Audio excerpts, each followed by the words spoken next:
چلو سیٹ دو. نحمده ونصلي ونسلم على رسوله الكريم اما بعد فاعوذ بالله من الشيطان الرجيم بسم الله الرحمن الرحيم هو الذي ارسل رسوله بالهدى ودين الحق ليظهره على الدين كله.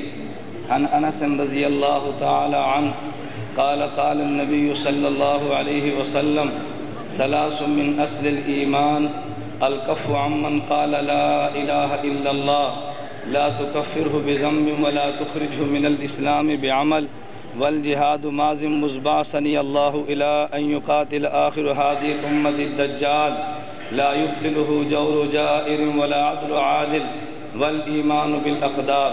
اللهم صل على محمد وعلى آل محمد كما صليت على إبراهيم وعلى آل إبراهيم إنك حميد مجيد. اللهم بارك على محمد وعلى آل محمد كما باركت على إبراهيم وعلى آل إبراهيم إنك حميد مجيد. مجھے آج کی نشست میں عنوان یہ دیا گیا کہ مسئلہ ختم نبوت کے عنوان پر اکابر علماء دیوبند کی خدمات کو آپ حضرات کے سامنے پیش کیا جائے. عقیدہ ختم نبوت پہ بات کرنی آسان ہے، عوام کو گرمانے کی بات کہنی بہت آسان ہے. عوام کو یہ کہنا قربانی دینے کے لیے تمہیں تیار ہو جانا چاہیے، یہ باتیں کہنی بڑی آسان ہیں، مگر میرے اکابر علماء دیوبند نے قربانی کی ابتدا کی ہے.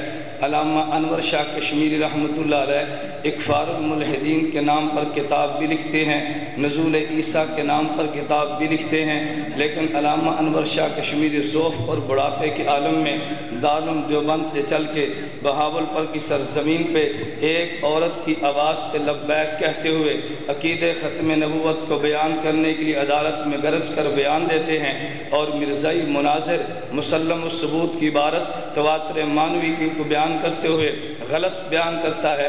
تو علامہ انور شاہ کشمیری عدالت میں کہتا ہے کہ محترم جج مرزائی مناظر نے دجل سے کام لیا اور عبارت کو بدل کر پیش کیا. تو جج کہتا ہے شاہ جی تمہارے پاس کتاب موجود نہیں، آپ نے کیسے کہہ دیا؟ علامہ انور شاہ کشمیری کہتا ہے میں نے آج سے 36 سال قبل اس کتاب کا مطالعہ کیا تھا، اگر بات میری غلط تو میں شکست لکھ دوں گا. حضرت قاضی احسان شجابادی ملتان جیل میں نظر بندی کے ایام کاٹ رہے ہیں، ادھر والد گرامی کا جنازہ اٹھا. انگریز کہتا ہے معافی مانگ لو، پیرول پہ رہا کر دیا جائے گا. احسان احمد شجابادی کہتا ہے والد کے جنازے میں شرکت نہ کرنا مجھے گوارا ہے، مگر پیغمبر کی خاطر جیل سے نکل جاؤں مجھے گوارا نہیں ہے.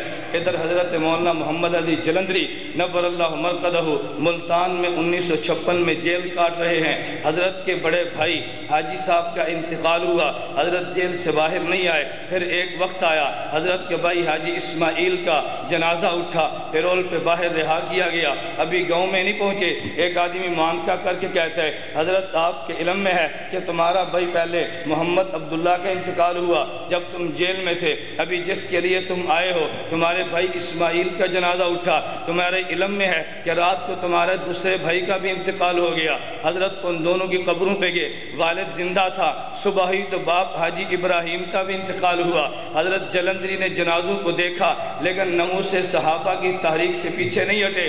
حضرت مولانا غلام غوث ہزاروی نبر اللہ مرقدہ جب انگریز مناظر مرزائی مناظر اللہ دیتا یہ مانسیرے کے علاقے میں گیا تو غلام غوث ہزاروی میدان میں نکلا. ادھر بیوی نے کہا تمہارا اکلوتا بیٹا زین العابدین تڑپ رہا ہے، اگر تم مناظرے میں گئے تمہارا بیٹا ممکن ہے وفات پا جائے. تو حضرت ہزاروی نے جواب دیا فرمایا بیٹے کو تڑپتا برداشت کر سکتا ہوں مگر روزے میں پیغمبر کو تڑپتا برداشت نہیں کر سکتا.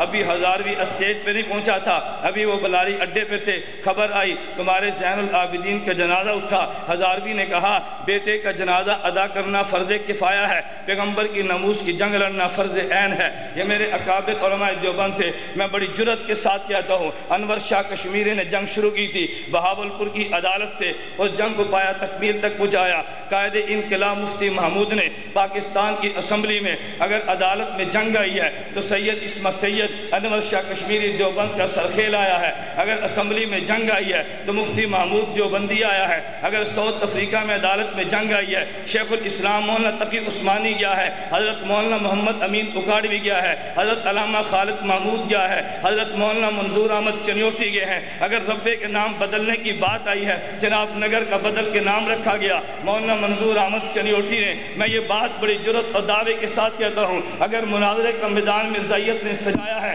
تو مقابلہ کی فاتح قادیان مولانا حیات نے، یہ دیوبندی تھا، اگر میدان مناظرہ سجا ہے تو مقابلہ کرنے والا مولانا لال حسین اختر تھا جو دیوبندی تھا، اگر مرزائیت نے تحریری میدان میں نکلے ہیں تو مقابلہ کرنے والا انور شاہ کشمیری دیوبندی تھا، اگر یورپ میں جنگ لڑی ہے تو مقابلے کے لیے جانے والا یوسف بن نوری دیوبندی تھا، اگر برطانیہ میں جنگ لڑی ہے تو وہاں پہ جنگ لڑنے والا خواجہ خان محمد دیوبندی تھا۔ پھر مجھے کہنے دیجیے انگریز کو نبی بنایا گیا، جہاد کو ختم کرنے کے لیے جہاد کے علم کو بلند کرنے والا افغانستان میں جلال الدین حقانی دیوبندی تھا، مولوی یونس خالد یہ دیوبندی تھا۔ مجھے یہ بات کہنے دو، اگر آج خلافت کو برپا کر خلافت کو ختم کرنے کے لیے قادیانی کو لایا گیا تو خلافت کو برپا کرنے والا ملا عمر آج بھی دیوبندی ہے۔ انگریز کو لایا گیا، اور ٹھہر جا انگریز کو لایا گیا، ایک میں ٹھہر جا، انگریز کو لایا گیا، انگریز کو ملک میں ٹھہر جا، انگریز کو ملک میں لایا گیا دینی نظام کو ختم کرنے کے لیے۔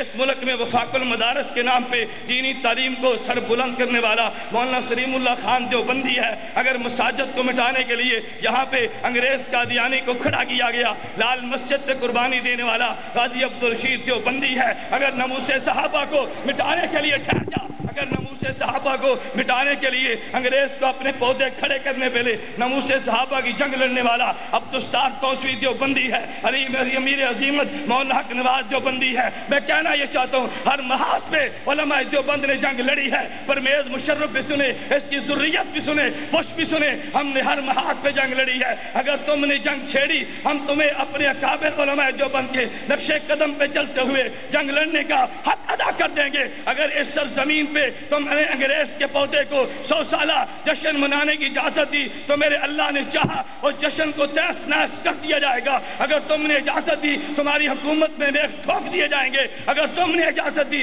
جہاد کے علم کو پاکستان میں سر بلند کر دیا جائے گا۔ حد ہوتی ہے مسلط کی، حد ہوتی ہے حکمت بھی۔ میں اپنے اکابر کی موجودگی میں کہتا ہوں اگر ہر محاذ میں علماء دیوبند نے جنگ لڑی ہے پھر مجھے کہنے دیجیے یہ ختم نبوت کا سہرا اکابر علماء دیوبند کے سر پہ ہے، ناموس صحابہ کا سہرا اکابر علماء دیوبند پہ ہے، ارے سیاست کا سہرا اکابر علماء دیوبند کے سر پہ ہے، جہاد کا سہرا اکابر علماء دیوبند کے سر پہ ہے۔ آج ہمیں بھی چاہیے عزم کر لیں ہم ختم نبوت کے لیے جنگ لڑیں گے، ناموس صحابہ کے لیے جنگ لڑیں گے، مدارس کی جنگ ہم لڑیں گے، مساجد کی جنگ لڑیں گے، طاغوت کے خلاف جنگ لڑیں گے، علم جہاد کو بلند کرتے ہوئے خلافت کا پرچم لہرا کے قادیانیت کی قبر پہ ایک مرتبہ نہیں کروڑ بار لعنت بھیجیں گے۔